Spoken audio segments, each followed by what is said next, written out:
مینار پاکستان کو دیکھ کر اسے دنیا کا سب سے اونچا مینار کہے تو اس کا تو مذاق اڑاتے ہو، اس کی تو ہنسی اڑاتے ہو، اس کو تو کہتے ہو کنویں کا مینک ہے، اور خود یہاں بیٹھ کے کہتے ہو اس ساری کائنات میں کوئی اور معبود نہیں۔ کیا ہم کنویں کے مینک نہیں ہیں؟ یارو کوئی ہم سے پوچھ لے کہ میاں تمہارے اس کلمے کی، تمہارے اس دعوے کی، تمہارے اس ایمان کی اوقات کیا ہے؟ تم نے کیا چاند سورج پہ قدم رکھا ہے؟ کیا ستاروں پہ کمندیں ڈالی ہیں؟ کیا اس کائنات کی وسعتوں کو کھنگالا ہے؟ کیا کہکشاؤں کا سفر کیا ہے؟ تم کیسے کہتے ہو اس ساری کائنات میں کوئی اور معبود نہیں ہے؟ اسی لیے رب کائنات نے فرمایا قل هو اللہ احد، اے محبوب تو ان سے کہہ دے کہ اللہ ایک ہے۔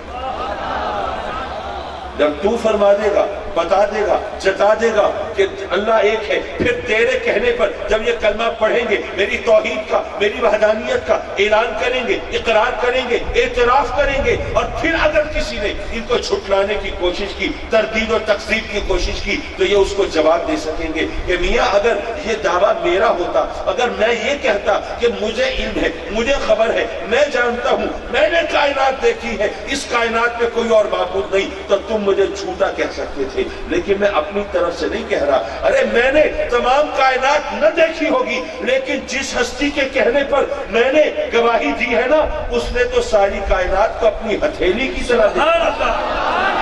نعرہ تکبیر، نعرہ رسالت، عظمت مصطفیٰ۔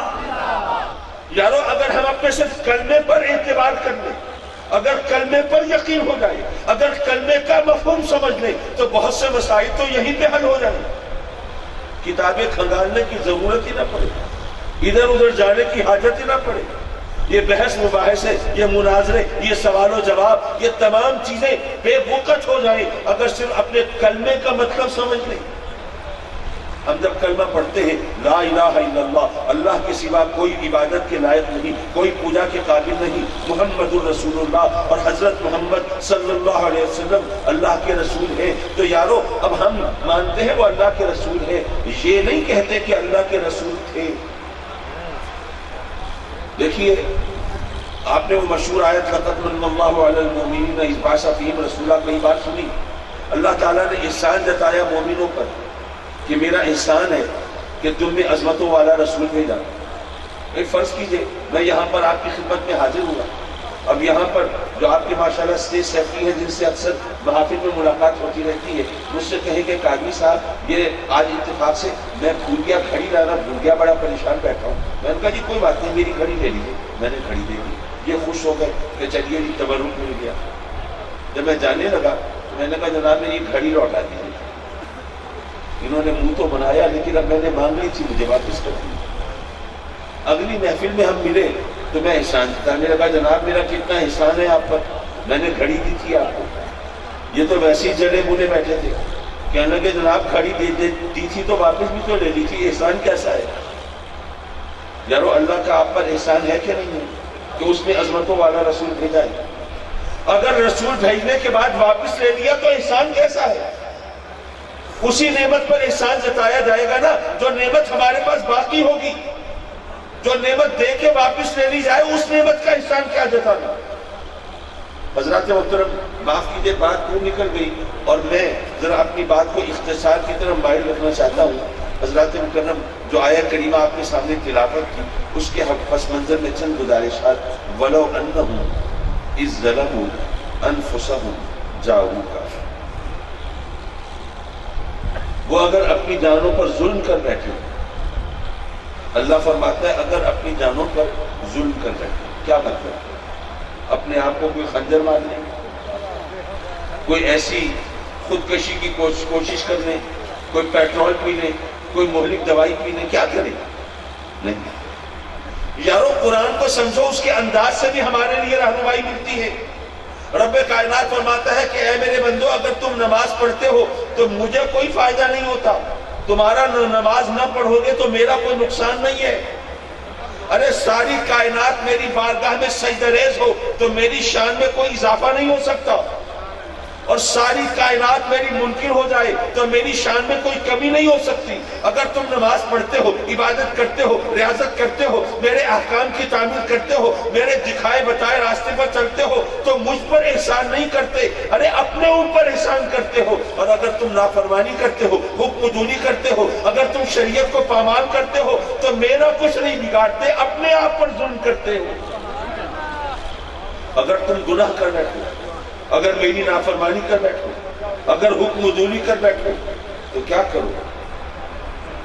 جاؤ کا اے محبوب ان سے کہہ دے کہ وہ تیری بارگاہ میں حاضر ہو.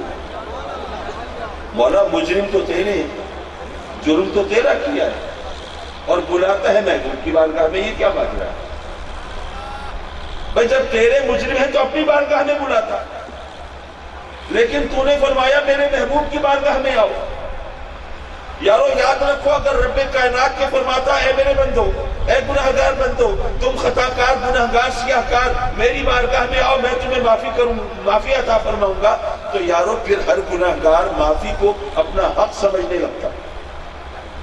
گناہ کرنے کے بعد پہنچ جاتا منہ اٹھا کے، اب مولا گناہ کر کے آئے ہو، معافی بھی دے دے. لیکن معافی مجرم کا حق نہیں ہوتی. اگر مجرم کو سزا دی جائے تو یہ عدل ہے، ظلم نہیں ہے.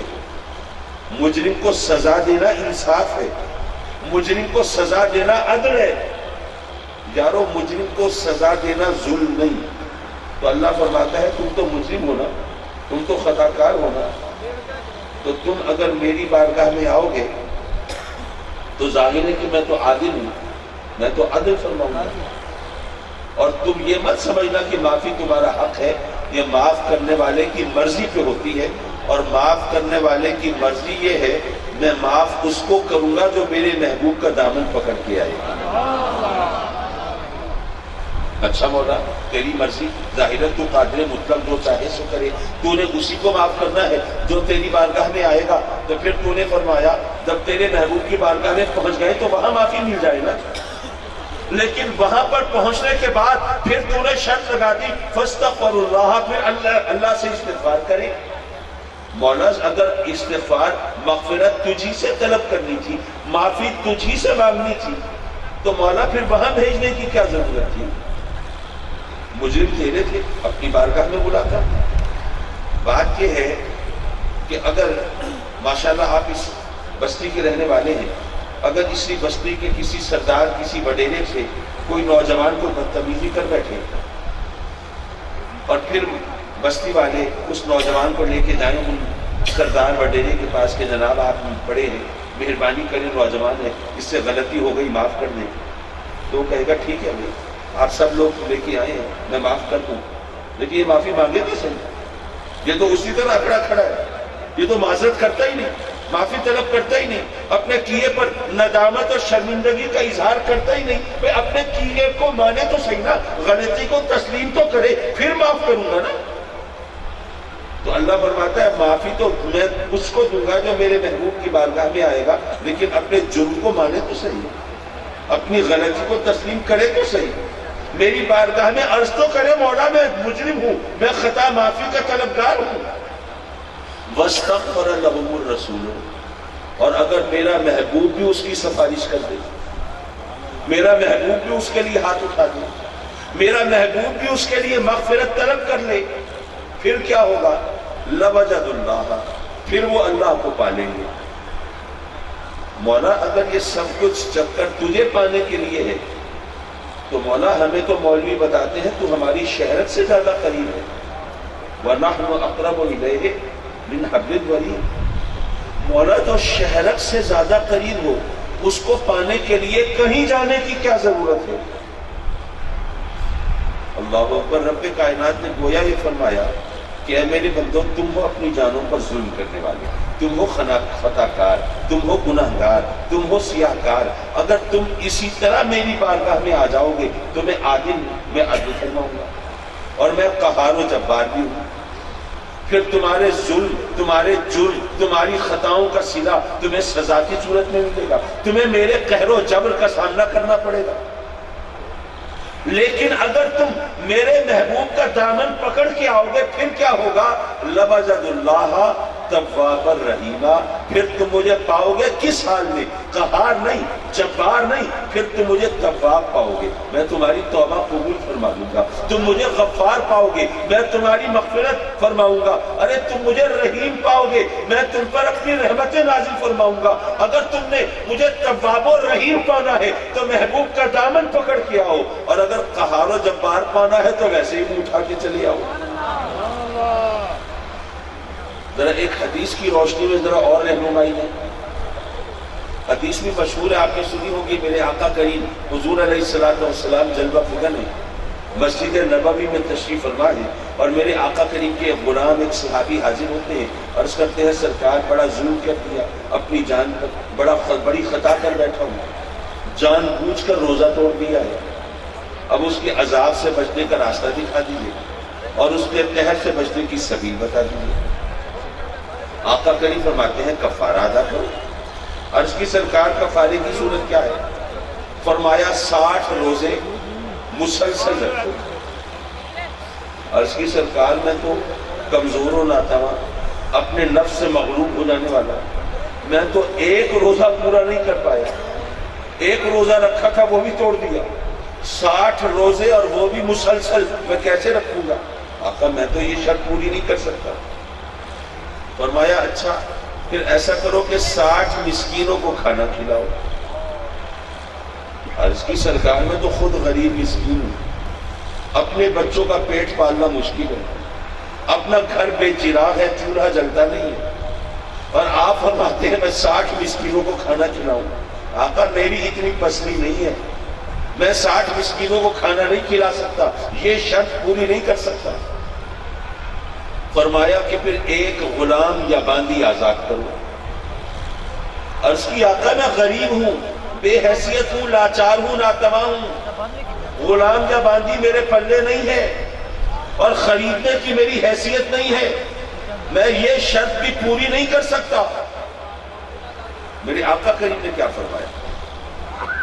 کیا یہ فرمایا کہ بھئی دیکھو میں تو اللہ کی طرف سے بھیجا ہوا اس کا پیغمبر ہوں، نبی ہوں، میں نے اس کا پیغام تم تک پہنچانا ہے۔ اس نے کفارے کی 3 صورتیں بتائی تھی، میں نے تمہیں بتا دی، اگر تم کوئی صورت پوری نہیں کر سکتے تو پھر وہی کرو جو اللہ نے فرمایا ہے کہ اللہ سے معافی مانگو، میں بھی سفارش کروں گا تو اللہ معاف کر دے، اور نہ کرے تو سزا بھگت لینا، میں کیا کروں؟ یہ نہیں فرمایا۔ کیوں؟ اس لیے کہ سرکار جانتے تھے کہ آنے والا خود نہیں آیا، بھیجنے والے نے بھیجا ہے۔ وَلَوْ أَنَّهُمْ إِذْ ظَلَمُوا أَنفُسَهُمْ جَاءُوكَ، ایک طرف تو یہ خطا کاروں کو یہ راستہ دکھایا ہے، یہ راستہ کسی مفتی نے نہیں دکھایا، کسی مولوی نے نہیں دکھایا، کسی وائز نے، خطیب نے، مقرر نے نہیں دکھایا، یارو یہ راستہ دکھایا ہے تو خود رب کائنات نے دکھایا۔